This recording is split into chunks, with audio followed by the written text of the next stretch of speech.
Le jour où ils avaient organisé un pique-nique familial parfait, le soleil brillait, le ciel était d'un bleu éclatant, et les grillades embaumaient l'air de leurs arômes alléchants. La vue depuis le promontoire était à couper le souffle, une toile de verdure s'étendant à perte de vue. Leur plan semblait idéal, mais ils avaient omis un détail crucial, que mon mari et moi survivrions à la chute. Mais ce qui était vraiment terrifiant, ce n'était pas les os cassés ni la trahison, mais la raison pour laquelle ils avaient agi ainsi, une raison qu'ils avaient cachée toute ma vie. Je suis convaincue que le mal le plus terrible se cache souvent derrière le sourire le plus aimant. Si vous partagez mon avis, n'hésitez pas à le faire savoir. Et si vous pensez que je me trompe, restez avec moi jusqu'à la fin de cette histoire, car la vérité s'est révélée bien plus complexe et effrayante que je ne l'avais imaginé. Ce matin-là, le soleil perçait à travers le léger rideau de ma cuisine, inondant ma silhouette dans ma blouse blanche de médecin d'une lumière chaude. Je fermais la dernière boutonnière, observant mon reflet dans l'écran noir de la télévision éteinte. Une nouvelle journée s'annonçait, longue mais, je l'espérais, fructueuse. Cela faisait 10 ans que je travaillais comme médecin généraliste dans une clinique privée. Malgré la fatigue chronique et l'épuisement émotionnel qui me guettait parfois, je trouvais encore une profonde satisfaction dans mon travail. Aider les gens, voir leur état s'améliorer, sentir que j'étais utile, c'était le socle de ma vie professionnelle. « Bonjour, ma belle », s'éleva une voix familière de la cuisine. C'était Lucas, mon mari, mon pilier, mon meilleur ami. Ingénieur dans une entreprise de construction, il avait pris l'habitude, depuis 3 ans, de préparer mon café du matin. Notre passion, presque juvénile, s'était transformée en une relation plus profonde et solide. C'était un amour calme et confiant, fondé sur une compréhension mutuelle sans mots. Depuis 1 an, nous remboursions un prêt immobilier pour notre futur appartement dans un immeuble neuf. J'attendais avec impatience le jour où nous pourrions enfin emménager dans notre propre nid. Nous avions toujours rêvé d'avoir des enfants, sans pour autant établir de plans concrets, préférant d'abord régler nos finances, mais nous vivions tous deux avec l'espoir d'un avenir radieux. « Merci, mon chéri », dis-je en entrant dans la cuisine et en prenant la tasse chaude qu'il me tendait. « Je parie que ma mère va appeler aujourd'hui », ajoutai-je en savourant la première gorgée. Nous n'avons pas pu leur rendre visite dimanche dernier. Mes parents, Victor et Galina, formaient un couple ordinaire de retraités. Mon père avait travaillé toute sa vie dans une usine, ma mère était comptable. Ils nous avaient élevés, ma sœur et moi, dans l'amour et l'attention, investissant tout ce qu'ils avaient en nous. Les dîners familiaux mensuels chez eux étaient pour moi un rituel sacré, un havre de paix dont on rêve parfois dans la vie adulte. Oui, mon père s'était plongé dans son jardin, cultivant de nouvelles variétés de roses, tandis que ma mère semblait s'être prise de passion pour un club de lecture avec ses voisines. Je souris à cette pensée, et ma sœur Anna passait de plus en plus de temps avec eux. Anna, ma sœur cadette. Après avoir terminé ses études universitaires, elle avait du mal à trouver sa voie. Elle travaillait 6 mois ici, puis là. Actuellement, elle vivait de nouveau chez nos parents. Ce n'était pas qu'il y ait quelque chose de mal avec elle, elle semblait juste perdue, sans repère. Nous avions de bonnes relations, pas tout à fait des meilleurs amis partageant tous leurs secrets, mais nous prenions soin l'une de l'autre, comme le font des sœurs. Du moins, c'est ce que je croyais. En tant qu'aînée, je me sentais responsable d'elle, essayant de l'aider, de lui proposer des pistes de travail, mais elle refusait poliment, ou son enthousiasme s'estompait rapidement. Mes parents s'inquiétaient beaucoup pour elle. Chaque conversation téléphonique avec ma mère revenait inévitablement à Anna. « Ma chérie, tout va bien pour toi, nous sommes rassurés », disait ma mère. Mais Anna, mon cœur se serre pour elle. Ce sentiment de culpabilité, mêlé à l'inquiétude parentale, flottait dans l'air en permanence. Un jour, épuisés mais satisfaits après une semaine de travail, Lucas et moi étions assis à la cuisine. Sur l'écran de l'ordinateur portable, la maquette de notre futur appartement était ouverte. C'était notre rituel préféré, rêver ensemble. Nous déplacions les murs virtuels, débattions de l'emplacement du canapé, et discutant avec un sourire de la chambre que nous ferions pour les enfants, le moment venu. Ces instants me rendaient profondément heureuse. L'idylle fut interrompue par un coup de téléphone soudain. C'était ma mère. J'appuyai sur le bouton pour répondre, pressentant de quoi il s'agissait. Après quelques banalités sur la météo et la santé, ma mère aborda le sujet principal. Sa voix prit ses intonations familières, pleines de sollicitude. « Ma chérie, il se passe quelque chose. Anna a encore des soucis. Tu sais, elle a été licenciée, c'est une réduction d'effectifs, mais tu comprends. Elle est tellement abattue, elle a perdu tout espoir. Et puis, il y a cette opportunité qui s'est présentée. Des cours de SMM, ils disent que c'est très prometteur, et on peut travailler de chez soi. Mais ils sont payants, ma chérie. Tu sais que nos retraites sont comptées. Nous ne voudrions jamais demander, mais elle est vraiment au fond du trou. » C'était douloureux de la voir ainsi. Je soupirai profondément et jetai un coup d'œil à Lucas. Il avait tout entendu. Le sourire avait disparu de son visage. Il s'était affalé sur sa chaise, les bras croisés sur sa poitrine. Son regard était devenu sérieux et attentif.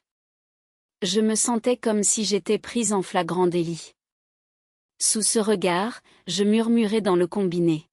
« Oui, maman, bien sûr, je vais l'aider. » « Combien faut-il ? » En entendant le montant, je ne pus m'empêcher de grimacer.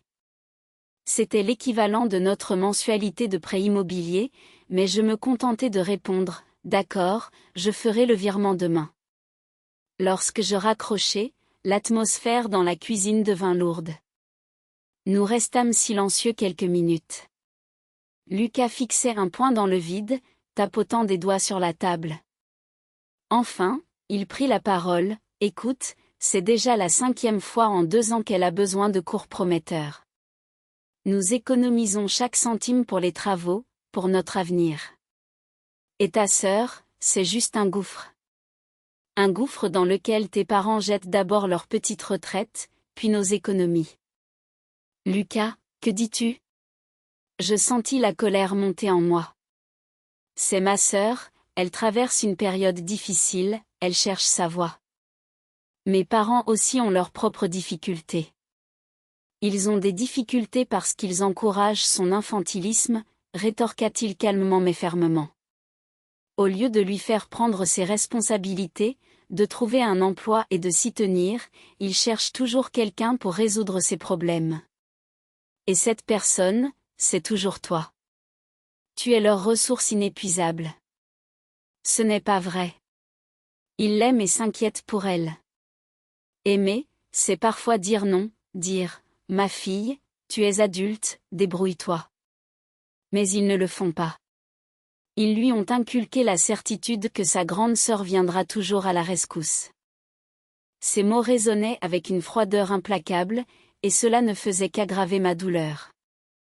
Je me défendais, car reconnaître son point de vue signifiait admettre que ma famille, que j'aimais tant, était en réalité fondée sur des relations toxiques et malsaines.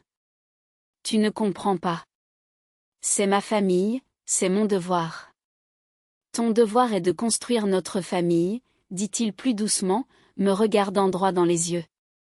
Ce qu'ils font, ce n'est pas de l'amour, c'est une destruction lente, tant pour toi que pour elle. Il se leva, se dirigea vers l'évier et se versa un verre d'eau. La dispute était close. Je savais qu'il ne reviendrait pas sur le sujet. Le lendemain de la dispute avec Lucas, une tension sourde persistait dans l'air. Elle avait transféré de l'argent à sa mère, espérant apaiser les inquiétudes familiales. Lorsque sa mère l'appela, sa voix débordait de gratitude. « Oh, ma chérie, Anya est tellement enthousiaste maintenant. Sa vie va enfin s'améliorer. » Elle voulait croire à ses mots, mais au fond d'elle, elle savait qu'elle avait simplement acheté un moment de tranquillité factice, sacrifiant son avenir avec Kirill pour cela. Ce soir-là, elle ressentit pour la première fois une fissure dans le fondement de leur monde apparemment parfait. Le week-end suivant, ils se rendirent chez ses parents. Anya était là, et tous cinq s'assirent autour de la table, couverte des plats savoureux préparés par sa mère. La conversation était douce et agréable. Son père, tout excité, parlait de son nouveau cours de poterie, tandis que sa mère partageait ses impressions sur un livre qu'elle venait de lire. « Jeune fille, tu travailles toujours autant, » dit sa mère en la regardant attentivement. « Mais tu as l'air heureuse, et c'est le plus important. »« Kirill est un mari merveilleux, » répondit-elle en souriant. « Chaque jour est une bénédiction. » Anya, quant à elle, restait silencieuse, hochant la tête de temps à autre sans vraiment participer. Son regard était vide, presque distant. Elle ne prêta pas attention à cela, pensant que sa sœur était simplement dans sa mélancolie habituelle, jalouse de sa propre vie apparemment réussie. Cette nuit-là, de retour chez eux, elle et Kirill regardèrent un film, blotti sous une couverture. « Une autre belle journée s'est écoulée, » dit Kirill en lui serrant la main. Elle acquiesça, posant sa tête sur son épaule. Tout allait bien dans leur famille, ils étaient en bonne santé, avaient des emplois stables et s'aimaient. Que demander de plus? Elle se sentit chanceuse, entourée d'un amour sincère et d'une vie épanouissante. Les jours passèrent, et bien que la vie ait ses défis, leur quotidien restait serein. Elle s'endormit avec un sentiment de paix profonde, sans savoir que cette tranquillité n'était qu'un calme avant la tempête, et que la source de cette tempête était plus proche qu'elle ne l'imaginait. Anya, assise à la même table, la regardait avec des yeux vides. Le début de mai fut étonnamment chaud. La ville se débarrassait des derniers vestiges de l'hiver, revêtant une verdure éclatante. Elle rentra chez elle après une longue journée de travail, satisfaite d'avoir enfin posé le bon diagnostic sur un patient maltraité. En entrant dans l'appartement, le téléphone sonna. C'était sa mère. « Jeune fille, j'ai une idée géniale », s'exclama-t-elle sans préambule. « Que dirais-tu de passer le week-end prochain à la campagne pour un barbecue? Nous avons besoin de prendre l'air. » « Excellente idée, maman, » répondit-elle en s'asseyant sur un pouf et en enlevant ses chaussures. « Je suis sûre que Kirill sera ravi. Quand pensez-vous y aller? » « Samedi prochain, le temps s'annonce parfait. » Anya est déjà enthousiaste et cherche des recettes de marinade. Ce soir-là, elle raconta à Kirill l'idée de sa mère. Il leva les yeux de son écran et sourit. « C'est super.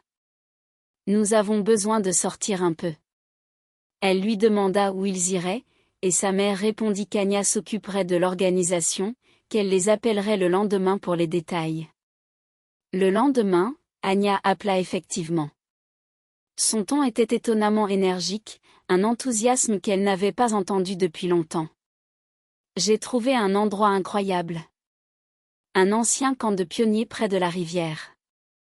La vue depuis une vieille plateforme d'observation est à couper le souffle. » Elle fut surprise par cette initiative de sa sœur, qui d'habitude restait passive lors des réunions familiales. « Ça a l'air génial, Anya. Merci d'avoir pris le temps de tout organiser. Nous avons hâte d'y être. Je préparerai des encas et tout le reste, ne vous inquiétez pas.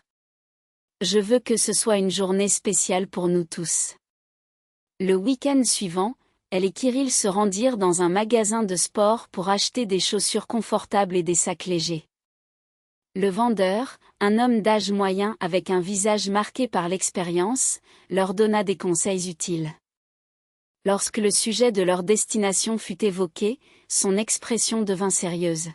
« Les paysages là-bas sont magnifiques, surtout la falaise.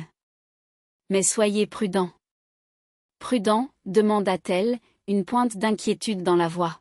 « Pourquoi ? » ?»« La falaise est escarpée, sans barrière. Chaque année, des gens s'approchent trop près pour prendre des photos, et parfois cela se termine mal. Restez à distance du bord, et tout ira bien. » De retour chez elle, elle décida d'appeler ses parents. Son père répondit, mais sa voix semblait étrangement fatiguée. Tout va bien, papa? Oui, oui, tout va bien.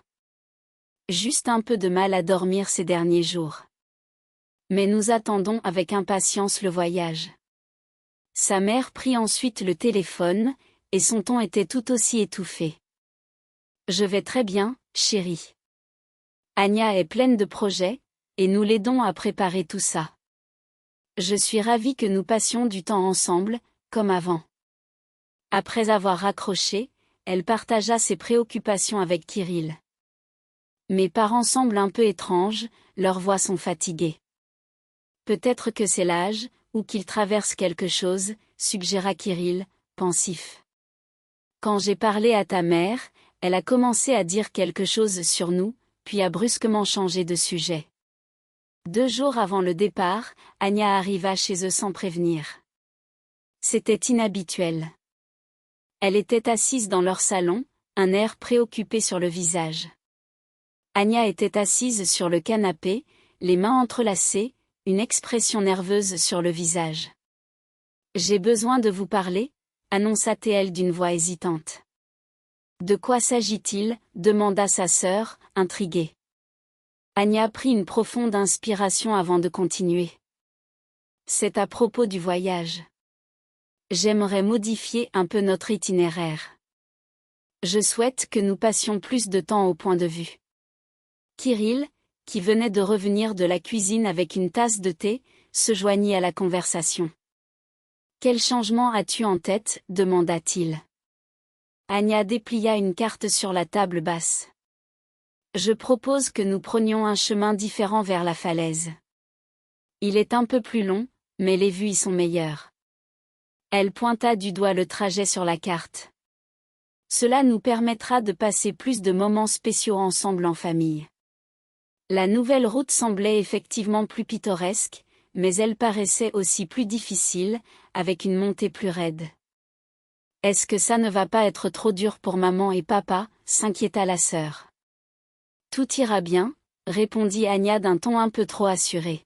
« Ils sont en bonne santé, et si nous avançons lentement, il n'y aura pas de problème. » Elle ajouta avec conviction, le temps passé au point de vue est l'objectif principal de ce voyage. Plus tard dans la soirée, après le départ d'Anya, la sœur partagea ses doutes avec Kirill. « Ne trouves-tu pas qu'Anya se comporte étrangement » Kirill réfléchit un moment. « Elle semble plus insistante que d'habitude. Peut-être qu'elle attend ce jour avec impatience, qu'elle veut vraiment passer du temps en famille. Peut-être, mais j'ai un sentiment de malaise qui ne me quitte pas. L'atmosphère familiale a changé ces derniers temps. Je ne peux pas l'expliquer. » Elle regarda par la fenêtre, perdue dans ses pensées. C'est comme si quelque chose nous tenait à distance, comme s'il y avait un secret que nous ignorons. C'est probablement juste ton imagination, tenta de la rassurer Kirill en l'enlaçant. Tu travailles beaucoup, tu es fatigué. Nous allons juste partir et passer un bon moment. Tout ira bien. Elle voulait croire à ces mots, désespérément. Mais une boule froide de préoccupation s'était installée au fond d'elle, attendant son heure. Le samedi matin, le ciel était d'un bleu éclatant. Elle se leva tôt, remplit sa bouteille d'eau froide et appliqua de la crème solaire, impatiente pour cette sortie familiale.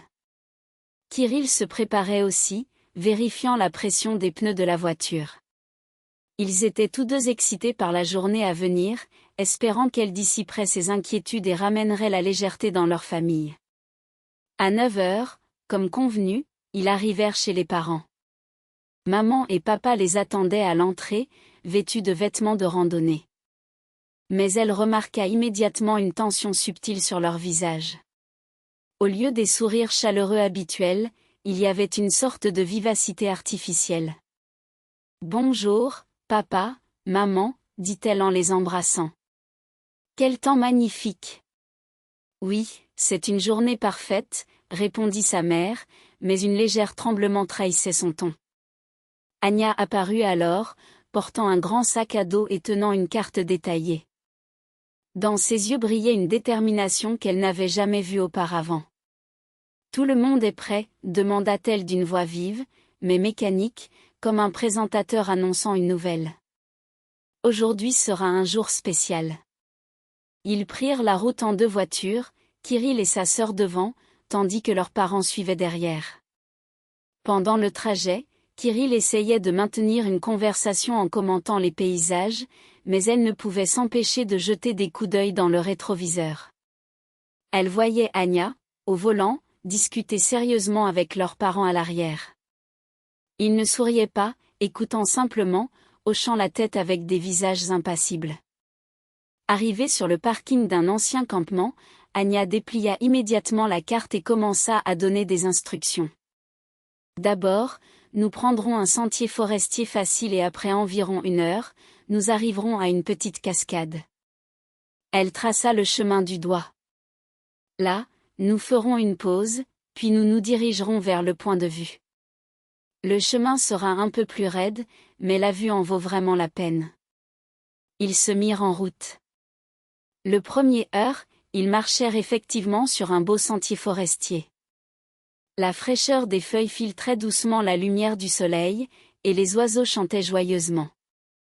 Au début, leurs parents s'émerveillaient de la beauté de la nature, mais peu à peu, ils se turent. Leur silence était lourd, pesant. Quand ils atteignirent la petite cascade, la famille s'installa en cercle pour déguster les sandwichs préparés par Anya. Cependant, la conversation était étrangement tendue, loin de l'atmosphère chaleureuse habituelle. Elle tenta plusieurs fois d'engager la discussion, mais les réponses étaient brèves, et elle commença à se sentir de plus en plus anxieuse. Ce n'était pas un pique-nique familial, mais plutôt une sorte de spectacle mal orchestré. Encore un peu avant le point de vue, annonça Anya en se levant et en mettant son sac à dos. La dernière montée sera un peu raide, mais faisons de notre mieux. Le chemin vers le point de vue était effectivement difficile. Le sentier serpentait entre les rochers, parfois glissant, et elle s'inquiétait pour la sécurité de ses parents. Pourtant, papa et maman montaient avec une étonnante prudence et assurance, comme s'ils connaissaient déjà ce chemin. Ils ne se plaignaient pas, ne demandaient pas d'arrêter. Ils avançaient, le regard fixé au sol, avec une concentration sombre. « Papa, maman, ça va » cria-t-elle, haletante. « Ne t'inquiète pas » répondit son père sans se retourner. « Nous sommes en forme. » 30 minutes plus tard, ils atteignirent enfin le point de vue. La vue depuis le bord de la falaise était à couper le souffle. La rivière en contrebas serpentait comme un ruban argenté, et les collines lointaines semblaient enveloppées d'une brume bleutée. Pourtant, elle était plus préoccupée par le danger de cet endroit. Comme l'avait averti le vendeur, il n'y avait aucune barrière. Juste un rebord rocheux plongeant sur des dizaines de mètres. « Quelle vue incroyable !» dit-elle en s'approchant prudemment du bord. « Mais c'est vraiment très haut. » Kirill se tenait à ses côtés, regardant en bas. La hauteur est impressionnante. Si quelqu'un tombe. Maman et papa, haletant après la montée, s'étaient assis sur un gros rocher à quelques mètres d'eux. Ils avaient l'air épuisés, mais semblaient satisfaits. Oui, ma chérie, c'est magnifique, souffla son père en essuyant la sueur de son front. Mais fais attention près du bord. Kirill l'enlaça, et ils regardèrent ensemble au loin. À cet instant, elle eut l'impression que toutes ses inquiétudes étaient infondées. Voilà, toute la famille réunie, au sommet du monde. Elle jeta un coup d'œil à Anya. Elle se tenait immobile, un peu à l'écart, et son visage avait changé. Le masque habituel de mélancolie fatiguée avait disparu, laissant place à quelque chose de terrifiant, d'étrange. Ses yeux brillaient d'une lueur fiévreuse, et un sourire déformé s'étirait sur ses lèvres. Elle ne regardait pas le paysage, mais fixait sa sœur. « Ça te plaît, n'est-ce pas, Émilie » demanda-t-elle d'une voix si basse que leurs parents ne l'entendirent pas. Il n'y avait ni chaleur ni joie dans sa voix, seulement un métal froid et résonnant. « Bien sûr, Anya, c'est... » Elle n'eut pas le temps de finir sa phrase. Anya fit 2 pas rapides vers elle, et sa voix devint glaciale, comme l'eau de la rivière en contrebas. Bien, parce que c'est la dernière chose que tu verras. Et dans la seconde qui suivit, avec une force inhumaine, elle la poussa dans le dos. Tout se passa en un instant. Émilie perdit l'équilibre, son cri se coinça dans sa gorge. Kirill, qui l'enlaçait, tenta instinctivement de la retenir, mais fut entraîné avec elle. Ils tombèrent ensemble dans le vide. Elle entendit un cri perçant, déchirant, plein d'une terreur animale. C'était la voix de leur mère. Anya, non. Dans un dernier regard, alors qu'elle chutait, elle vit leurs parents se lever de la pierre, se précipitant désespérément vers eux. Lorsque la chute prit fin, tout devint noir. Émilie se réveilla dans un environnement flou, entouré de murmures. Elle ouvrit lentement les yeux, réalisant qu'elle était allongée sur le sol, les visages de ses parents et de Kirill au-dessus d'elle, inquiets et soulagés à la fois. « Émilie » s'écria sa mère, les larmes aux yeux. « Tu es en sécurité. » Elle cligna des yeux, essayant de comprendre ce qui s'était passé. Anya était là, mais son regard était vide, comme si elle était déjà partie. La vérité s'imposa à elle avec une clarté déchirante. La trahison de sa sœur avait causé cette chute, et la famille qu'elle avait toujours connue était désormais brisée. « Je ne peux pas croire que cela se soit produit, » murmura-t-elle, la douleur de la trahison et de la perte s'installant en elle. « Comment avons-nous pu en arriver là ? » « Nous allons surmonter cela ensemble, » répondit Kirill, serrant sa main. « Mais nous devons faire face à la vérité. » Alors qu'il se relevait, Émilie savait que la route vers la guérison serait longue, mais elle était déterminée à reconstruire sa vie, à créer une nouvelle famille fondée sur la vérité et l'amour, loin des mensonges qui avaient conduit à cette catastrophe. Abonnez-vous à la chaîne de nombreux